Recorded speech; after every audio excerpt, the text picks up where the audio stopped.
What would you do if everything you've built with your own hands was about to disappear? When a major construction project threatens to tear through Ly and Huyen's beloved garden, they face an impossible choice: accept compensation or fight for something money can't replace. Stay with us to witness their heartbreaking decision. The morning started like any other in the Highlands. Ly was tending to his vegetable rows when his neighbor, Uncle Hai, approached it with unusual urgency in his steps. "Ly, have you heard? They're building a major highway through our area. The surveyors were here yesterday." Ly's hands froze mid-motion, soil still clinging to his fingers. A highway. The word echoed in his mind like thunder before a storm. He straightened up slowly, his eyes scanning the garden that stretched before him. Rows of thriving vegetables, fruit trees beginning to bear, the small greenhouse he'd built with salvaged materials. Every inch of this land told a story. This wasn't just any garden. This was where everything had begun. 2 years ago, when Ly first found Huyen and little Maya huddled in a dilapidated shack with nothing but despair in their eyes. This plot of land had been wild and overgrown. Ly had seen potential where others saw only weeds. More importantly, he'd seen a way to give Huyen and Maya something they'd never had: security, purpose, hope. He remembered that first day clearly. Huyen had been hesitant to accept his help, her pride still intact despite her circumstances. But when Maya's tiny hand had reached for his, something in Ly's heart had clicked into place. "Let me help you rebuild," he'd said simply. And rebuild they did. Not just the land, but their lives. Every corner of this garden held memories. The orange tree near the fence. Huyen had planted that on her first day here, her hands trembling with a mixture of fear and hope. The raised beds along the eastern side. Those were Maya's special growing spots, where she'd planted flowers between the vegetables, creating chaotic but beautiful patterns. The water system Ly had engineered, that represented countless evenings of planning and problem-solving, with Huyen sitting beside him offering ideas, their shoulders touching as they bent over sketches drawn in the dirt. This garden had witnessed their transformation from strangers to family. It had seen Maya's laughter return.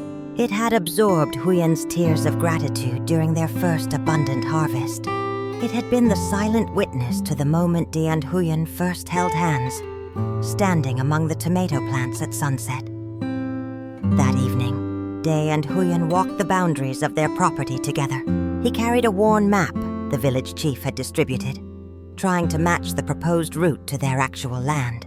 Huyen walked quietly beside him, her hand occasionally brushing against his arm in silent support. "Maybe it won't come through here," Huyen said softly, though her voice lacked conviction. "Our plot is relatively small. Perhaps they'll route it differently." Ly wanted to believe her. He stopped at the corner post he'd planted himself, running his hand along the weathered wood. "I know what people will say," he murmured. "They'll say we're foolish to refuse compensation, that money could give us so much. A bigger house, security for Maya's education, comfort for our old age." Huyen stepped closer, placing her hand over his on the post.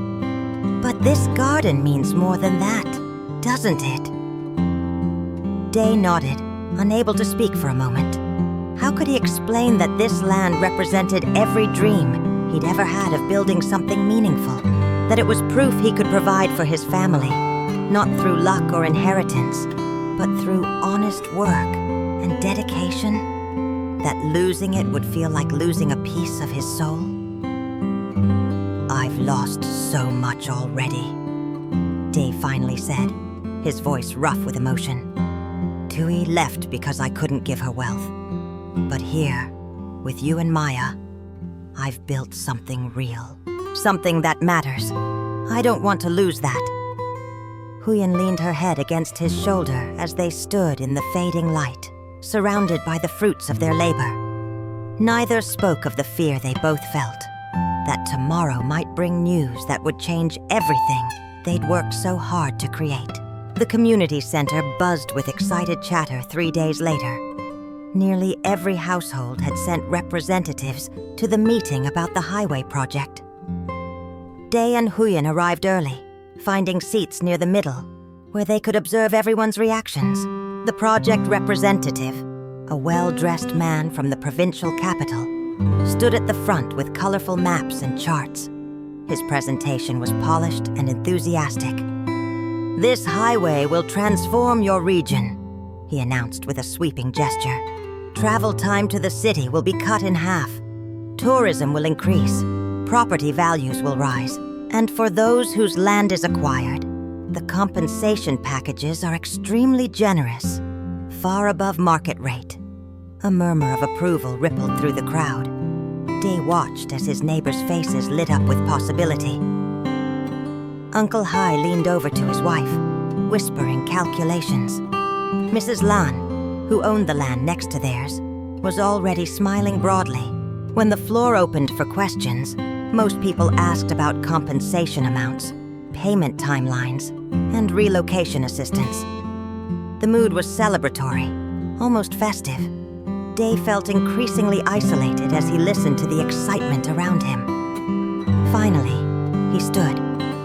The room quieted as people turned to look at him. "Sir, I have a question," Day said, his voice steady despite his nervousness. "Has the final route been determined? Is there any possibility of adjustment to avoid productive Saki agricultural land?" The representative's smile became more fixed, more professional. "The route has been carefully planned to minimize disruption. However, we understand some agricultural land will be affected. That's why we're offering such substantial compensation to help families transition to new opportunities." "But what if we don't want new opportunities?" Dee pressed on. "What if we've spent years developing our land, building systems, growing trees that are just beginning to bear fruit? Money can't replace time and effort already invested." An uncomfortable silence fell over the room. Some people shifted in their seats. Then Mr. Thang, a prosperous farmer from the upper village, spoke up. "With all due respect, Dee, that's a sentimental view. Progress requires sacrifice. The compensation they're offering could set a family up for years. You could buy better land elsewhere, start fresh with capital to invest." "I agree," Mrs. Lan added. "We're not being forced out with nothing. They're paying us well. Why would anyone refuse that?" Day felt Huyen's hand slip into his, squeezing gently. He drew strength from her touch. "Because some things aren't about money," he said quietly. "That garden represents more than just crops. It's where my family found stability after hardship. It's where my daughter..." He caught himself, his voice softening. "Where Maya learned what it means to have a home. You can't put a price on that." Young Mr. Duke, who'd recently returned from working in the city, laughed, not unkindly, but with the confidence of someone who thought they understood the world better. "That's beautiful, Dee, really. But be practical. Gardens can be replanted. With the compensation money, you could build an even better one. You're letting emotion cloud your judgment." Dee wanted to explain that it wasn't just emotion. It was identity, purpose, proof that he could build something worthwhile. But looking at the sea of faces around him, he realized most people wouldn't understand. They saw opportunity where he saw loss. They saw money where he saw meaning. The representative, sensing the discussion was becoming uncomfortable, smoothly redirected the conversation back to logistics and timelines. But Day barely heard the rest of the meeting. He was too aware of the sideways glances from neighbors, the whispered conversations that stopped when he looked their way. As they walked home afterward, Huyen was quiet until they were out of earshot of others. "You're not wrong," she said firmly. "Don't let them make you doubt yourself." "Am I being foolish?" Dee asked. "Maybe they're right. Maybe I'm putting sentiment above my family's welfare. No, Huyen said with surprising force. You're putting values above money. That's different. She stopped walking, turning to face him. Dee, do you remember what you told me when you first helped us? You said that people need more than just survival. They need dignity, purpose, something to care for. This garden gave us all of that. It's not foolish to want to protect it. Before Dee could respond, Maya came running from where she'd been playing near the house. Bakde! Bakde! She called, using the respectful term for uncle that had gradually become her name for him. I don't want to lose our garden. Can we save it? Day lifted her up, holding her close. Over her head, his eyes met Huyen's. In that moment, he knew he had to try. Not just for himself, but for all of them. We'll do everything we can, sweetheart, he promised. Everything we can. The next 2 weeks felt suspended in time. The final route determination wouldn't be announced for another month, but the waiting transformed everything. Dee found himself approaching the garden differently, as though seeing it for both the first time and potentially the last. Every morning, he woke before dawn and walked the rows slowly, deliberately. He noticed things he'd taken for granted, the way the morning dew clung to the lettuce leaves like tiny diamonds, the particular shade of green in the young papaya trees, the sound of wind rustling through the corn stalks. Each detail felt precious, worth memorizing. Huyen noticed the change in him. She'd find him standing motionless, staring at a section of garden with an intensity that broke her heart. One evening, she brought him tea and sat beside him on the wooden bench he'd built. You're saying goodbye, she observed softly. I'm trying not to, Day admitted. But every time I look at something here, I think, what if this is temporary? It's like watching something beautiful while knowing it might vanish. Then let's not treat it like it's already gone, Huyen decided. Let's make more memories. Let's fill this space with so much life that no matter what happens, it lives forever in our hearts. So they did. The next day, Huyen organized a garden project day. She and Maya planted a new row of herbs, giggling as they got soil under their fingernails. Day taught Maya how to properly prune the tomato plants, her small hands carefully following his guidance. They harvested vegetables together, making it an adventure rather than a chore. In the evenings, after Maya was asleep, Day drafted a formal petition to the provincial planning office. He wasn't just asking for his own plot to be spared. He was proposing an alternative route that would impact less developed land.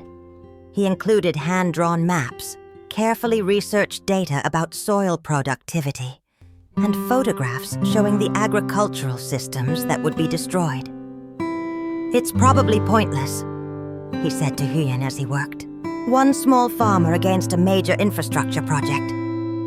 Maybe, Huyen agreed. But you'll know you tried. That matters.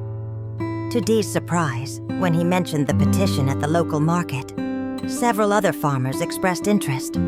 Uncle Hai, who'd initially been excited about compensation, had been thinking more carefully.